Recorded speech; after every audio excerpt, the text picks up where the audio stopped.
Hello, how are you? I am doctor Mudassir और ये मेरा यूट्यूब चैनल है। Consecutive my videos are going on, काफ़ी इन्फॉर्मेटिव हैं, काफ़ी फीडबैक मिला आपका, thank you very much for that. आज बड़ी इंपॉर्टेंट डिस्कशन जो होगी वो that is about nasal polyps. नाक में कुछ गदूदें बन जाती हैं, उसके मतलब हम डिस्कशन करेंगे। और ये काफ़ी कॉमन प्रॉब्लम है, ये टीम के पेशेंट्स आते हैं, मोस्टली एलर्जिक पेशेंट्स में ये होता है, सबसे मोस्ट कॉमन काज है, लेकिन ये रिकरिंग काज है। ये अपने जहन में रखें, जब भी नेज़ल पॉलिप्स का पेशेंट आएगा, नेज़ल पॉलिप्स की मोस्टली कॉज एलर्जी है, और एलर्जी जो है वो रिकरिंग होती है। आप जो एलर्जी को अगर ख़त्म नहीं कर सकते, मैंने पहले भी लेक्चर में बताया, एलर्जी को आप कंट्रोल ज़रूर कर सकते हैं, लेकिन आप कहीं से एलिमिनेट कर दें, दिस इज़ नॉट पॉसिबल। जिस तरह एस्मा ये जेनेटिक है, मौरूसी है, वालदैन से बच्चों को आ सकती है, इसी तरह ये दिस इज़ द रीज़न। जिसमें एलर्जी होगी, इसमें पॉलिप्स की चांसेस 50% तक चांसेस होते हैं। If you control the allergy, normally फिर ऐसा मसला हल हो जाता है, आपको ये आगे पॉलिप्स तक नहीं जाती। लेकिन अगर एलर्जी को प्रॉपर्ली आप ट्रीट नहीं करेंगे, that leads to nasal polyp formation. अच्छा, नेज़ल पॉलिप रिकरिंग, मैंने आपको बताया ना, रिकरिंग प्रॉब्लम है, मेडिकल ट्रीटमेंट भी है, सर्जिकल ट्रीटमेंट भी है।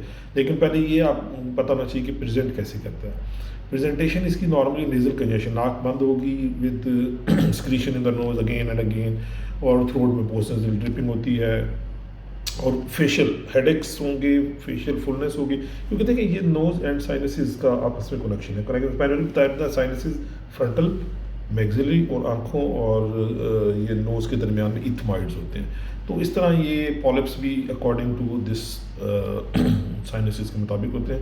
मोस्ट कॉमन जो होते हैं वो दोनों साइड पे पॉलिप्स होते हैं, जिनका ताल्लुक एलर्जी के साथ होता है। Bilateral nasal polyps, that is bilateral nasal polyps को मेडिकल टर्मिनोलॉजी में कहते हैं हम इथमाइडल नेजल पॉलिप्स। ये मोस्टली एलर्जी के रिलेटेड होते हैं, एलर्जीज आर मोस्टली कॉज। और आसो इनका अपना ताल्लुक विद एस्मा भी होता है। एस्मा के साथ पेशेंट्स, विद स्किन एलर्जी के पेशेंट्स, और ये एस्पिरिन सेंसिटिव, डिस्प्रिन वगैरह की गोली से सेंसिटिव है, सेंट्रोस्ट्राइजल। बार एलर्जी के मुख्तलिफ मेडिसिन से allergy, with ESMA chest allergy, skin allergy के साथ ताल्लुक होता है, लेकिन मोस्टली एस्मा के साथ एसोसिएशन होती है इसकी। सो ये इसकी मोस्टली काज होगी बायलेटरल नेजल पॉलिप, एक पॉलिप जो दोनों साइड पे आएंगे। लेकिन और एक होते हैं जो एक तरफ होके, one unilateral nasal polyp, right या लेफ्ट, एक साइड पे होंगे, दोनों साइड पे होंगे। पेशेंट की presentation one side nasal polyp. So depending upon the type के दोनों साइड पे हैं, ये एक साइड पे है, वन साइड को एंट्रोकोनल पॉलिप कहा जाता है। बहरहाल फॉर द पेशेंट, सो एक साइड के नाक बंद होगी या दोनों साइड के नाक बंद होगी, लेकिन प्रेशर फ्रंटल यहाँ पे प्रेशर होगा, स्नीजिंग भी होगी, नेजल और ब्लॉकेड, नाक बंद होगा, नाक में स्क्रीशंस कटी हुई होंगी, म्यूकॉइड मोटी होंगी, पतली होंगी, एलर्जिक भी होंगी, समटाइम वो थिकंड होंगी, समटाइम फंगस भी साथ इसके एसोसिएट कर, एलर्जिक फंगल राइनोसाइनोसाइटिस। लेकिन सिंपली आज जो हम एड्रेस करेंगे, सिंपल नेजल पॉलिप्स की तरफ जाएंगे। सिंपल पॉलिप्स जब जाएंगे, हमने शुड रूल आउट कि इसके साथ कुछ और बीमारी भी होती हैं, जैसे आपका नाक में इनसाइड कुछ स्क्रीशन, जैसे सलाइवा होता है, नाक के अंदर भी स्क्रीशंस होती हैं, नॉर्मली जो वेट रखती हैं नाक को इनसाइड, कई दफ़ा वो मोटी हो जाती हैं, जो अदर बीमारियाँ भी आ जाती हैं, डिजीज़ लाइक सिस्टिक फाइब्रोसिस, को रूल आउट कर लेना चाहिए।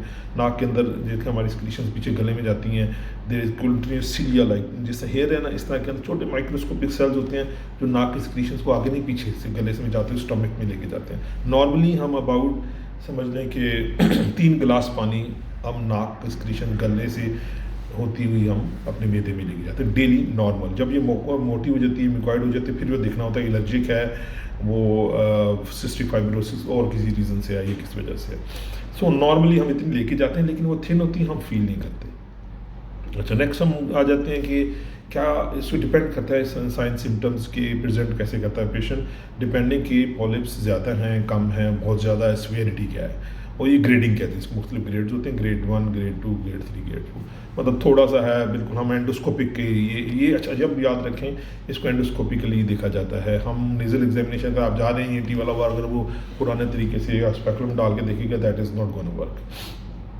तो इसके लिए आपको नेज़ल एंडोस्कोपिक एग्जामिनेशन, कैमरे के साथ ये देखेंगे, पीछे हमारा कैमरा लगा हुआ है, आपको नज़र आ रहा है, इसके नतीजे से हम क्या इसमें देखते हैं, सारा कुछ इसमें आपको नज़र आ जाता है।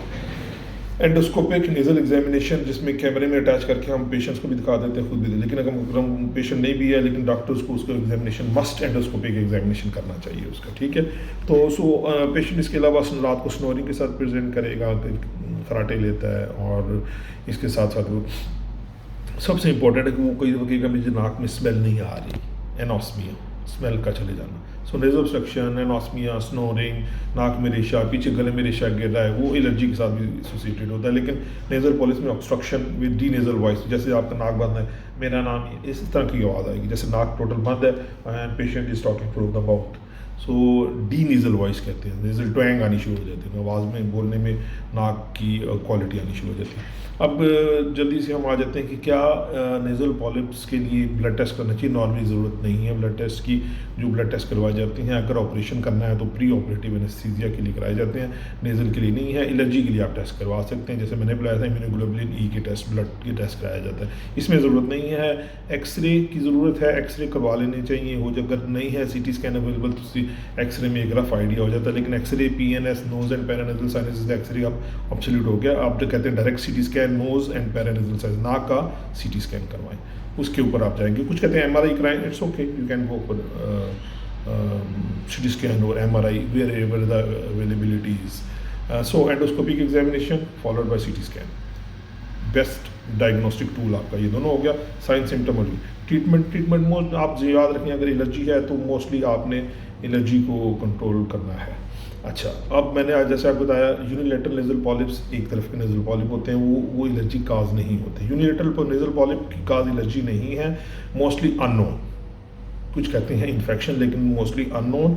इसी तरह ट्रीटमेंट में स्प्रे या टैबलेट्स या इन चीज़ों को, मेडिकल ट्रीटमेंट को नहीं करते। मोस्टली यंग पेशेंट्स में होते हैं, चिल्ड्रन में, यंग पेशेंट में वो बहुत ज़्यादा रिकरिंग होते हैं।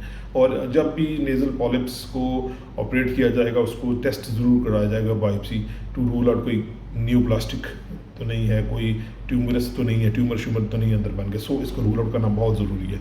ट्रीटमेंट जो नॉर्मली बायलेटरल की है, यूनिलेटरल मैंने बता दिया, यूनिलेटरल की कोई मेडिकल ट्रीटमेंट नहीं है, सिंपली ऑपरेशन आप कराना है, रिमूव कराना है, नेज़ल पॉलीपेक्टमी करनी है, या face is the best diagnostic tool. Diagnostic endoscopy, फिर एंडोस्कोपिकली कैमरे की मदद से, जैसे मैंने आपको बताया, हम रिमूव कर देते हैं विद एंडोस्कोप्स एंड स्पेशलाइज्ड इंस्ट्रूमेंट के जरिए। फेस कहते हैं फंक्शनल एंडोस्कोपिक साइनस सर्जरी। इस तरह medical treatment for bilateral nasal polyp की तरफ आएँ तो उसमें यस, पहले आप मेडिकल ट्रीटमेंट करेंगे विद नेजल स्प्रेज और ड्रॉप्स।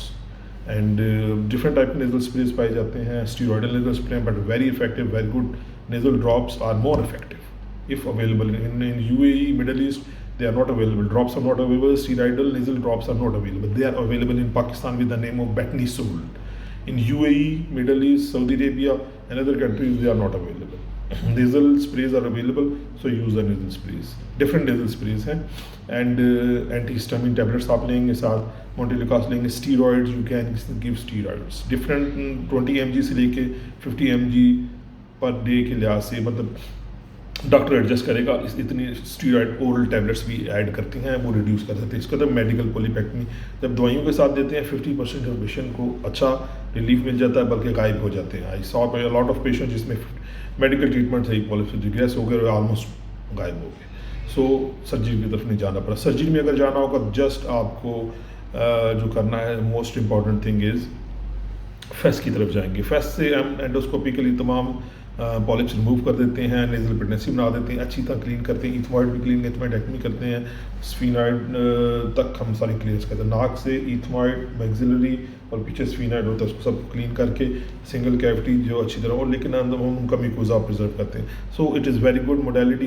अगर ऑपरेशन करवाना है, face is the best modality. Investigation CT, medical treatment and finally surgical treatment. लेकिन सर्जिकल ट्रीटमेंट के बाद मेडिकेशन नहीं छोड़नी, कंकरेंटली मेडिकल ट्रीटमेंट साथ साथ चलेगी, सबसे इंपॉर्टेंट ध्यान में रखिए। और बायोप्सी, जब भी नेजल यूनिलेटरल या बायलेटरल आपने पॉलीपेक्टमी करनी है, पॉलिप्स निकालेंगे, फेस को पूरा करना है। Polypectomy is a part of face.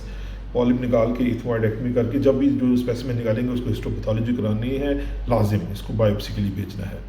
And और कंकरेंटली मेडिकल ट्रीटमेंट साथ साथ चलेगी, और साथ साथ आपने एलर्जी कंट्रोल के लिए जो भी बेसिक मेडिकल ट्रीटमेंट साथ साथ चलती रही। ये नहीं कि आपने पॉलिप्स रिमूव कर दिए, सर्जरी हो गया, मुझे मेडिकल ट्रीटमेंट की ज़रूरत नहीं। मेडिकल ट्रीटमेंट साथ साथ बाद में भी चलेगी, अदरवाइज रिकरेंस वेरी कॉमन है, दोबारा हो जाते हैं। लेकिन जो अगर आप अच्छी तरह नेजल क्लीनिंग, सर्जरी के बाद नेजल क्लीनिंग बहुत ज़रूरी है।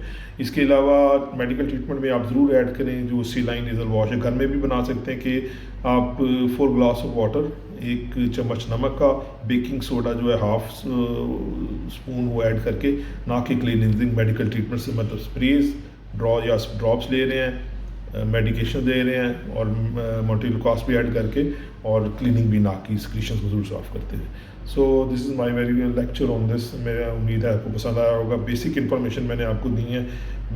पेशेंट अगर ये सिम्टम के साथ प्रेजेंट करता है डॉक्टर को ज़्यादा लाजमी जाके मिले, सो दैट हम इसका प्रॉपरली इसका treatment for that exact time पे कब ट्रीटमेंट शुरू करेंगे एलर्जी की बेस पे या इनिशियल पॉलिप्स की स्टेज में, तो वो मेडिकल ट्रीटमेंट के साथ आके प्रोसीड नहीं करता। सो डेफिनेटली अगर आपको पसंद आई ये मेरी वीडियो तो लाइक करें और सब्सक्राइब करें and let me know in the comments if I can improve my channel. Thank you very much.